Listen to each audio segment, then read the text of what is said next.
مسجد نبوی میں 150 سے 200 اس سے بھی زیادہ تعداد ہو سکتی ہے، یہ کم از کم ایسے لوگ مقیم ہیں جن کو 30 سال 40 سال 50 سال ہو گئے، وہ مسجد نبوی میں رہتے ہیں، باہر نہیں جاتے، نہ کو ویزا نہ کو تاشیرہ، کچھ نہیں ہے، بس وہ رسول اللہ صلی اللہ علیہ وسلم کے در پر پڑے ہوئے ہیں، گویا مہمان ہیں ان کے۔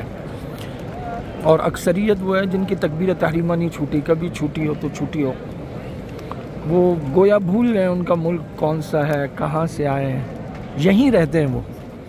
اور رسول اللہ صلی اللہ علیہ وسلم اپنے مہمانوں کی کیسی ضیافت کرتے ہیں، یہ اس وقت ان کے صدقے یہاں سینکڑوں ہزاروں لوگ روزہ دار بھی ہوتے ہیں بہت سارے۔ تو رسول اللہ صلی اللہ علیہ وسلم کا دسترخوان ہے یہ، جس پہ ہزاروں لوگ اس وقت، کوئی کس ملک کا ہے کوئی نہیں جانتا، آپ بیٹھے ہوئے ہیں، دسترخوان پشتا ہے، کھجوریں آ رہی ہیں، پانی آ رہا ہے، قہوے آ رہے ہیں، دہی آ رہا ہے، 20 لوگ لگے ہوئے ہیں، زمزم کا پانی موجود ہے۔ یہ رسول اللہ صلی اللہ علیہ وسلم کا دسترخوان ہے، یہ ان کے صدقے ہیں سب۔ یہ دیکھیں آپ، یہ منظر دیکھیں، آدمی کا ایمان تازہ ہو جاتا ہے۔ اتنی سی جگہ میں یہ چھتریوں کے نیچے کم از کم بھی نہیں، شاید 50 ملکوں کے لوگ بیٹھے ہوں گے۔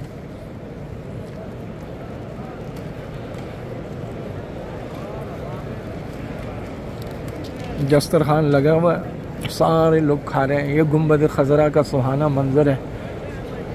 اللہ تعالیٰ آپ سب کو بھی یہاں لائے، اللہ تعالیٰ آپ سب کو بھی اس دسترخوان پہ بٹھائے۔ نعمتیں تو اللہ کی ہیں، وہ تو ساری دنیا میں ہیں، لیکن یہ رسول اللہ کا دسترخوان ہے۔ اللہ تعالیٰ سب کو، ہم کو، ہمارے بچوں کو اللہ تعالیٰ بار بار لائے۔ آپ حضرات جو اس سارے کام میں جڑے ہوئے ہیں، یہ کوئی ایسا نہیں ہے یہ کہ کوئی سبسکرپشن والا یا لائک شیئر والا چکر ہے، اللہ کی قسم یہ نہیں ہے، یہ ایک مشن ہے، فکر ہے، نظریہ ہے، جس میں ہم سب جڑے ہوئے ہیں کہ حق بات کہنی ہے، اسے سننا ہے، اسے پھیلانا ہے، اپنی نسلوں کے ایمان اور عقیدے کی حفاظت کرنی ہے، اپنے مملکت، اپنے پیارا ملک جو لا الہ الا اللہ کے نام پر بنا ہے۔ یہ ترکی دور کی مسجد ہے۔ جب ترک یہاں سے گئے، خلافت عثمانیہ گئی ہے، تو انہوں نے جو معاہدے کیے ہیں وہ معاہدے سارے یہ تھے، انہوں نے کہا جی حرمین میں ہماری جو تعمیرات ہیں وہ توڑنی نہیں ہیں، اور اگر خدا نخواستہ مرور زمانہ سے کچھ ٹوٹا تو اس کی مرمت کا حق بھی ہمیں ہوگا، اور یہ بھی کہا کہ اگر کوئی چیز ایسی ٹوٹتی ہے تو وہ اس کا ٹکڑا بھی آپ ہمیں واپس کریں گے، مطلب ایک سیمنٹ کا ٹکڑا گرتا ہے تو وہ ہم لے جائیں گے اور اس کی مرمت ہم کر۔ یہ عشق و محبت کی داستانیں ہیں ساری، اور ترکیوں نے جس محبت سے مسجد نبوی بنائی تھی، اور پھر شاہ فہد نے جس محبت سے بنائی ہے، آپ اسے پڑھیں، دیکھیں، قسم خدا کی انسان حیران ہو جاتا ہے۔ یہاں ہم نے ترکی اسٹیشن دیکھا ہے، ایک ٹرین ہے جو وہاں آئی تھی، پہلی دفعہ آ رہی تھی، پہلی دفعہ وہ ٹرین آ رہی تھی تو گورنر کو پتہ چلا کہ اس کا آواز بڑی اونچی ہے، اس نے کہا بس اس ٹرین کو روک دو، ایک دفعہ چلی، اس نے کہا اس کو روک دو، بس یہ اب نہ چلے، یہاں رسول اللہ صلی اللہ علیہ وسلم آرام فرمائیں، یہ آواز اونچی ہے، یہ آواز بے ادبی ہے۔ وہ اسٹیشن بھی موجود ہے، وہ سب کچھ موجود ہے، پٹری بھی موجود ہے، لیکن وہ ٹرین دوبارہ نہ چلی۔ پھر انہوں نے کہا نہیں، آواز اونچی ہوتی ہے۔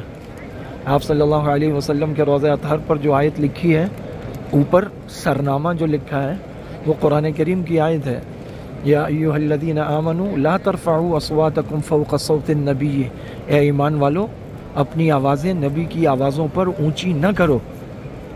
حضرت ابو بکر اس کے بعد اتنا آہستہ بولتے تھے کہ بعض اوقات دوبارہ پوچھنا پڑتا تھا کہ کیا کہا۔ وَلَا تَجْهَرُوا لَهُ بِالْقَوْلِ كَجَهْرِ بَعْضِكُمْ لِبَعْضٍ، جیسے ایک دوسرے سے اونچی آواز میں بات کرتے ہو ایسے نہ کرو۔ أَن تَحْبَطَ أَعْمَالُكُمْ وَأَنْتُمْ لَا تَشْعُرُونَ، ایسا نہ ہو تمہارے اعمال جتنے ہیں سارے کے سارے حبط ہو جائیں، ختم ہو جائیں، اللہ تعالیٰ ان کو ضائع کر دیں، صرف اس بات پر۔ رسول اللہ صلی اللہ علیہ وسلم کا ادب اس وقت بھی تھا، آج بھی ہے، اور قیامت تک ہے، یہی ادب ہے۔ یہاں پر بھی آ کر شور و شغف نہیں، کوئی بے ادبی نہیں۔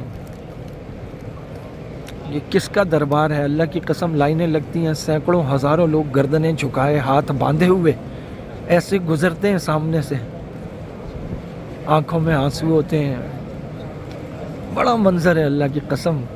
یہ کائنات میں کس کا ایسا دربار ہے جہاں ہزاروں لاکھوں روزانہ لائنیں بنا بنا کے ہاتھ باندھ کے اور گردن جھکا کے گزرتے ہیں؟ کائنات میں کہیں ایسا؟ اللہ کے بعد کسی کی حکمرانی ہے تو رسول اللہ صلی اللہ علیہ وسلم کی حکمرانی ہے۔ یہ سارے تازہ منظر، یہ بچھے ہوئے دسترخوان، یہ سب بتا رہے ہیں، باقی سب کچھ نہیں ہے۔ اللہ تعالیٰ یہاں سب کو اکٹھا کرے۔ السلام علیکم ورحمۃ اللہ وبرکاتہ۔